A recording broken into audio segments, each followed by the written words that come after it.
Sha-Ain commençait à être anxieuse. Activant son aura magique, elle se préparait au combat.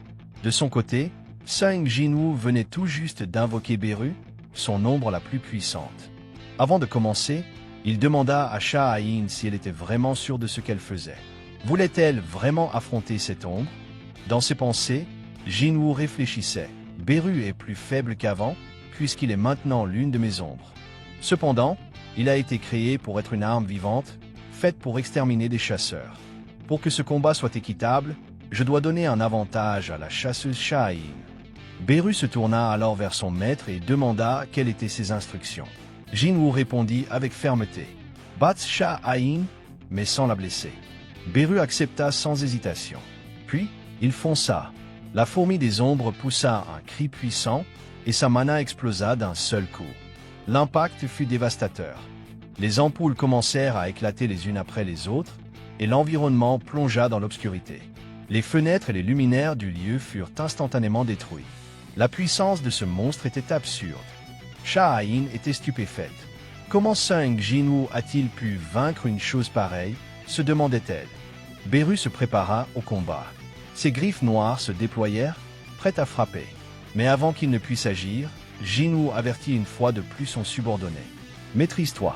Si jamais tu la blesses, tu ne seras pas pardonné. » Beru craignait d'être rejeté par son roi. Il suivrait donc ses ordres à la lettre. Sha-Ain inspira profondément. Elle devait rester sur ses gardes. Puis, en un clin d'œil, Beru disparut. L'instant suivant, il était déjà derrière la chasseuse de rang S. Elle fut choquée. Elle n'eut même pas le temps de réagir.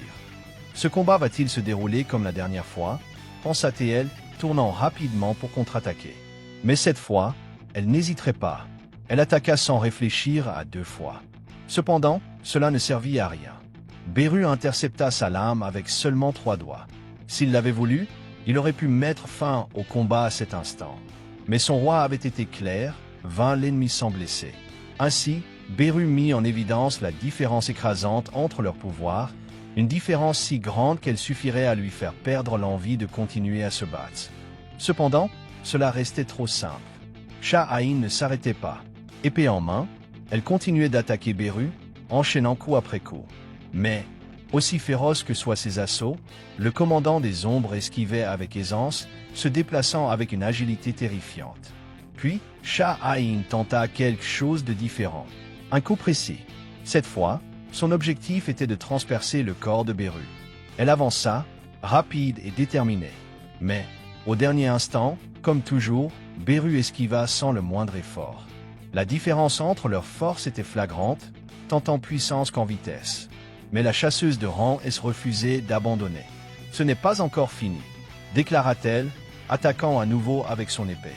Cette fois, elle enchaîna des frappes multiples, exécutées dans une série furieuse. Des coups rapides, précis et polyvalents. Mais Beru les évita avec des mouvements impeccables, esquivant comme s'il dansait sur le champ de bataille. Sha-Ain commençait à s'inquiéter. « C'est impossible. Il esquive tout, même à une distance aussi proche. » Soudain, Beru changea de stratégie. Il avança rapidement et s'arrêta à quelques centimètres de son adversaire. Puis, il poussa un rugissement dévastateur. Le fracas résonna dans tout l'environnement. Une onde de choc se propagea, brisant les vitres et faisant trembler le sol. Ce n'était pas une attaque physique. Il n'en avait même pas besoin. Rien que son rugissement suffit à projeter Sha-Ain en arrière, la forçant à reculer. Sung Jinwoo observait la scène et poussa un soupir. Le résultat de ce combat était déjà scellé. « Sha-Ain, es-tu satisfaite ?» Même à genoux, haletante, ressentant la pression écrasante de son adversaire, elle leva les yeux et répondit. « Pas encore. » Jinwoo plissa les yeux. « Elle veut encore continuer ?» C'était insensé. Je ne pensais pas qu'elle irait jusque-là, même en sachant la différence colossale entre leurs forces. Beru n'était pas un simple soldat. Il était intelligent. Mais au fond, sa véritable nature était celle d'une arme d'annihilation absolue. Jinwoo pouvait le ressentir. Beru se retenait. Il luttait contre son propre instinct meurtrier pour suivre les ordres de son roi. Si Sha-Ain prépare quelque chose, elle a intérêt à savoir ce qu'elle fait.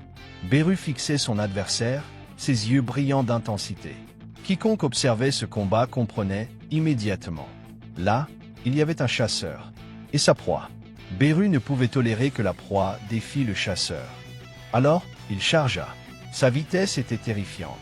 En un clin d'œil, il était déjà sur Shah-Ain, ses griffes noires prêtes à déchiqueter tout sur leur passage. Elle sauta au dernier instant, esquivant de justesse.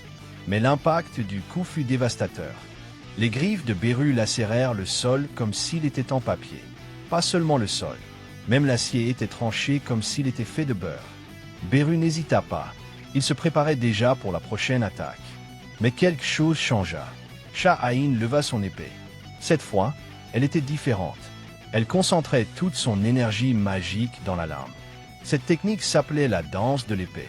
Son corps se mit en mouvement. Elle avança sans hésiter.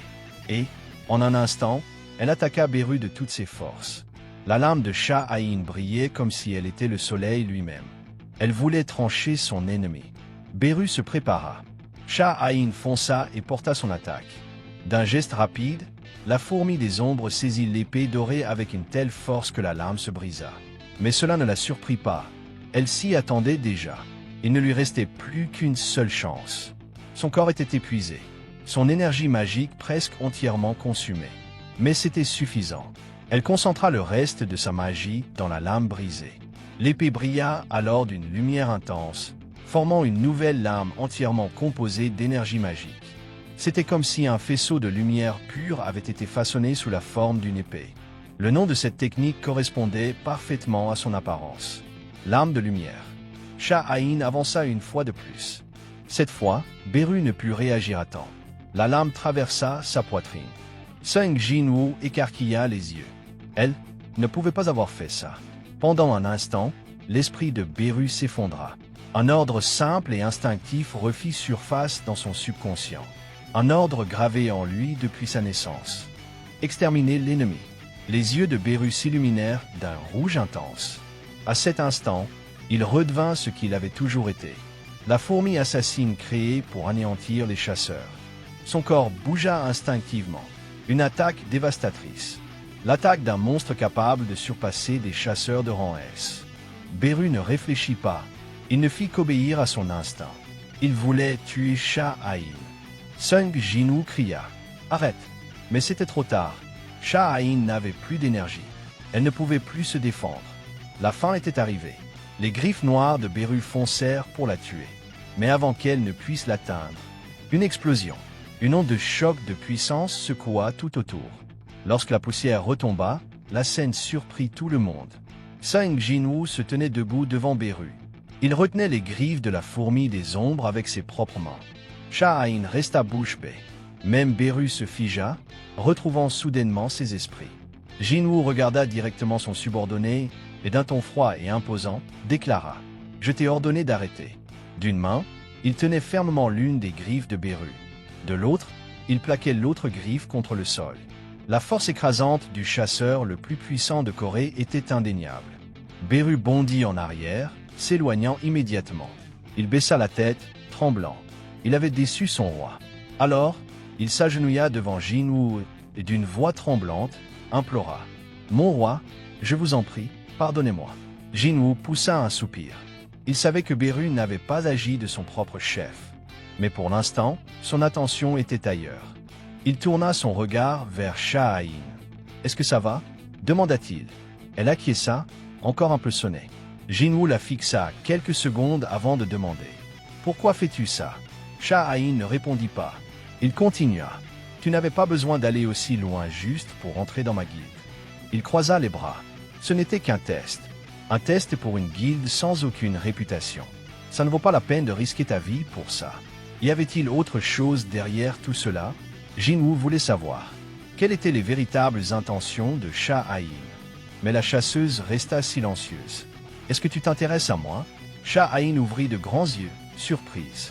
Mais soudain, Shah-Ain, les joues rougissantes, répondit « Oui, se pourrait-il que ces deux-là deviennent un couple ?»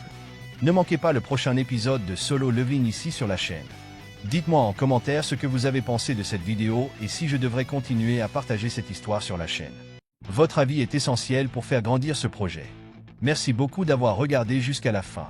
N'oubliez pas de liker, partager vous abonner et cliquer sur le bouton like pour soutenir notre travail. À très bientôt.